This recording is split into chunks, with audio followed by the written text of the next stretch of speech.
just wanted to jump on here for a minute and talk about some stuff.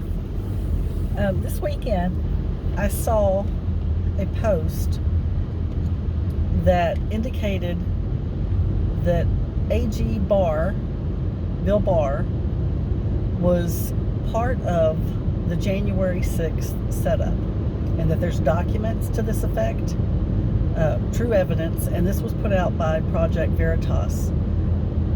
I don't know why it hasn't gotten more attention, because that's a bombshell. Trump's AG worked to set up January 6th for the specific effort to prevent him from ever becoming president again. That was the goal, and they almost succeeded. And had it not been for J6 families and advocates beating the truth into the narrative, those J6ers would still be in prison today. I'm quite confident of it, especially given the fact that President Trump has been so weak with regards to January 6th and what has happened to these patriots. So I have a feeling, had we not been, in fact, it's more than a feeling, I know, had we not been so loud and made it so impossible for him to ignore, he would have, including the efforts of Suzanne Monk, who I often hear people discredit.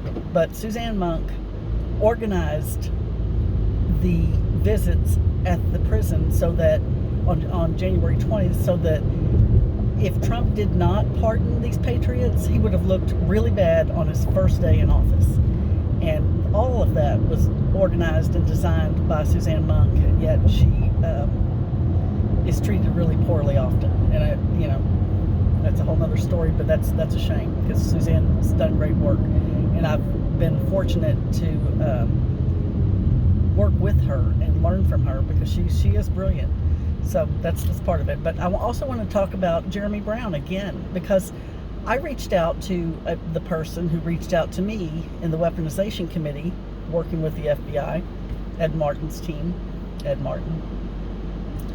And this person had asked me for some information previously that I shared with him. And then now I've shared some additional information with this person, and they haven't responded. First I kind of shamed them into wanting Jeremy's number, because they should have already spoken to him, and they never have. So they asked for his number, and I provided it. But guess what? The phone has not rung. They have no interest in speaking to the one person who has the evidence that January 6th was a setup.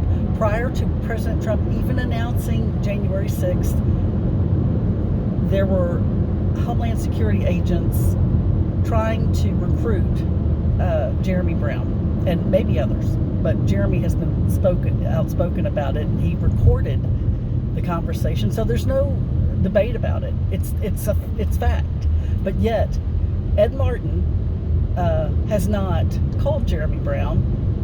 And also, Ed Martin, from what I understand and have been told, and I believe there are receipts to back this up, took $30,000 from a fund designed to help J6ers. $30,000.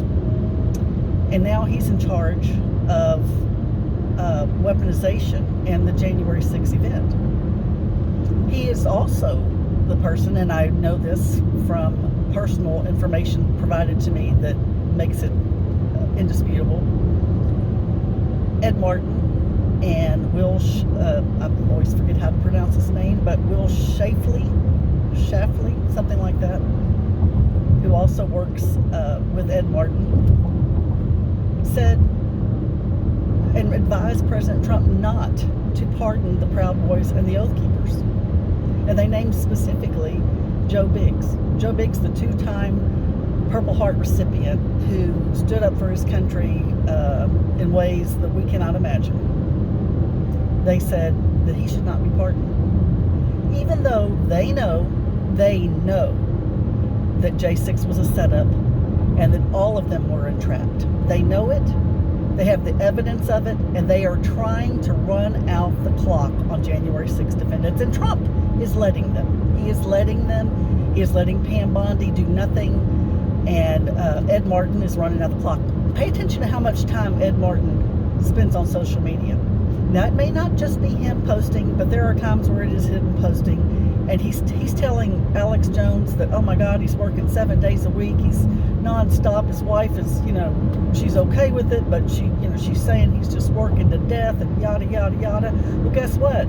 He spends an awful lot of time on social media, and he has yet to contact Jeremy Brown, who has the evidence that would save him a lot of time. Interesting, isn't it? Well, I just wonder, when are we going to stop allowing this bullshit? I just wonder, America, because I went to January 6th, and thank the Lord I did not go to the Capitol, but I could have. I could have easily, and God has put that on my brain and on my heart, and He's asked me to fight, and I have. So I want to ask you, if you went to January 6th and you were blessed not to be entrapped into this nightmare, I want to ask you, what have you done to support those who were? Have you done anything? Because I'm telling you, it could have been you, and the next time it may be you. So when are we going to step up and end this? When are we going to demand the truth about the most patriotic among us being entrapped by their government, their Republican government? And I'm sure Democrats as well, as also three-letter agencies and members of Congress and, foreign leaders, all of that. There's huge involvement from all of those places. And yet they put it on the back burner as if it doesn't matter. As if it doesn't matter. We're talking about American citizens exercising their First Amendment right. They were imprisoned, some for 4 years, some incarcerated in horrific conditions, put in solitary confinement for a number of years, Joe Biggs being one of those. It is disgusting. It is disgusting, and I'm ashamed of us for not standing up and fighting for these people. Things have to change. Things have to change. We have to get smart, and we have to fight. Otherwise, you know what? We've already lost.